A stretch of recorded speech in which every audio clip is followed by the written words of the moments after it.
my goodness. I'm slow at 3x3, or at least it feels that way. And I think a big reason for that is my turning is not very good. I feel like when I'm watching tutorials, everyone always talks about not over-focusing on turning, because that's something that people seem to do a lot. But it's kind of made it seem like a bad thing for me, so I would never practice it. And now, at the point where I am now, my turning is not very good, and definitely needs to be better. Some people definitely do over-focus on turning, but as someone who did not, my turning kind of just got neglected. I'm in a bit of a plateau in 3x3 right now, and I'm hoping I can fix it with this 1 week training plan. My week consists of 3 different segments. The first one being the learning segment, where I do a lot of slow solves, focus on my finger tricks, do a lot of deliberate practices, and things to make my turning better. That's 3 days long. Then for 2 days, the integration stage, where I'll slowly move into full solves, but still do some deliberate practices. And then the final 2 days of solving, where I'll use my new knowledge, practice, to get good times, and focus on my turning, and it will hopefully be awesome. To start, I wanted a day to show where my turning was at, which in comes day 0. Day 0 was meant to show how good or bad my turning was in the start. And it wasn't terrible. I had pretty good TPS most of the time, but would often lock up or miss the cube or mess up just some turning things in general. And it's quite rare for me to get a solve without a major lockup. I also have some trouble getting a handle on the cube during rotations, and sometimes do algorithms wrong, which all of those I'll try to improve on over the week.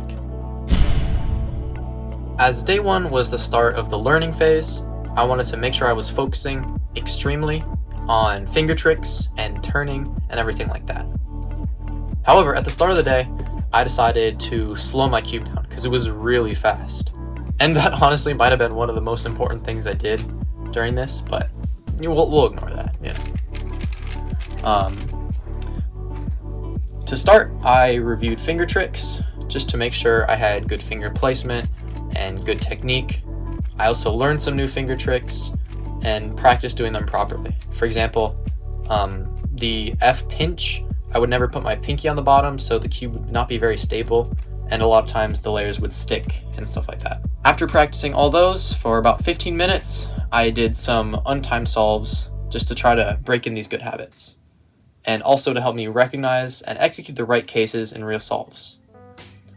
Then I took a break, reviewed my finger tricks again, and started to do some 2-gen solves. 2-gen solves are where you only use 2 sides of the cube and only turn those. It's good for helping with turning and reducing rotations, but I can talk about that later. I did right and left, and then also did kind of a weird version where I had my U on the F, and then would just use all my weird F finger tricks to move the top layer, which was kind of weird. I don't really know if it did anything, but I did it, so. On day 2, I once again started with practicing my finger tricks, because that's probably one of the most important things about turning, just not messing those up.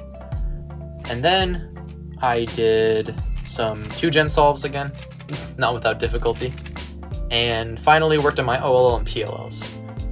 My OLL algorithms and PLL algorithms might be the most difficult thing for me to pull off, since it's a long chain of moves. You usually want to turn pretty fast because you don't need to look ahead or anything, and I lock up on these a lot. So I wanted to make sure I was practicing the ones I had a hard time with, and to hopefully make them a lot better. And at the end, I did a PLL time attack, and it was pretty good, I think.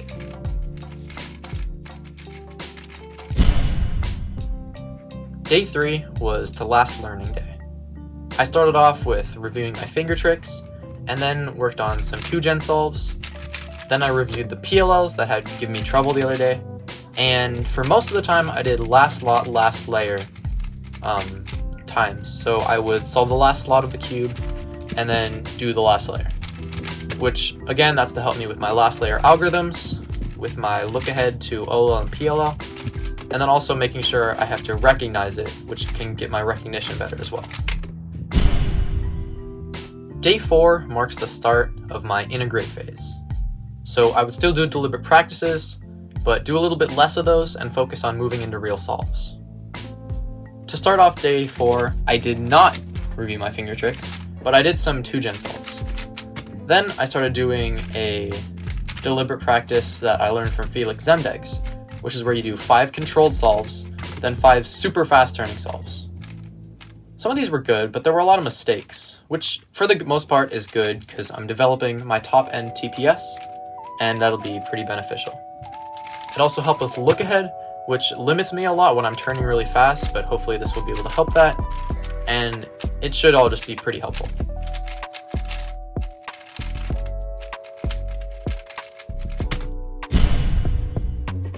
On day 5, I did purely ramp-up solves.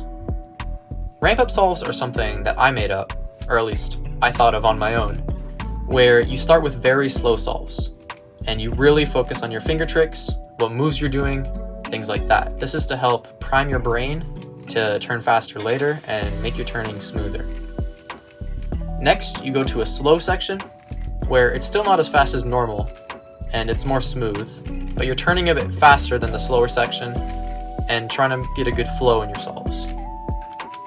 Then I moved to fast solves, which is similar to my normal solving style, and uses quite a bit of look ahead. This is also where my best times came from, as in the super fast one, you cannot look ahead like at all. And finally, we had the super fast solves, where I'm just trying to turn as fast as I can, and try not to lock up too much. I'm disregarding my time and my look ahead, as both aren't very good, because I'm turning so fast. Days 6 and 7 are pretty much all solves, where I'm just trying to put everything I learned into practice and get some really good times. These sessions were not very good, and I didn't get a lot of good solves. I was feeling really discouraged and thought I made no progress. Days 6 and 7 made me feel like I wasted all of my time this whole week, and now it was done.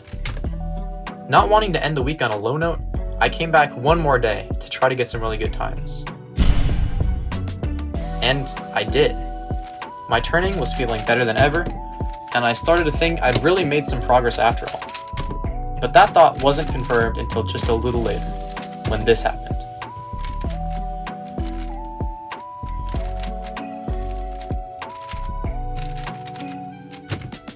Oh my goodness! What? I hadn't broken my PB single in almost a year, and now I had, just because of this challenge. Let's go. If that doesn't show you that I made improvements, I don't know what will. However, I thought I could have done better on the solve, as it was really lucky. So I gave it one more attempt to see how fast I could have gotten.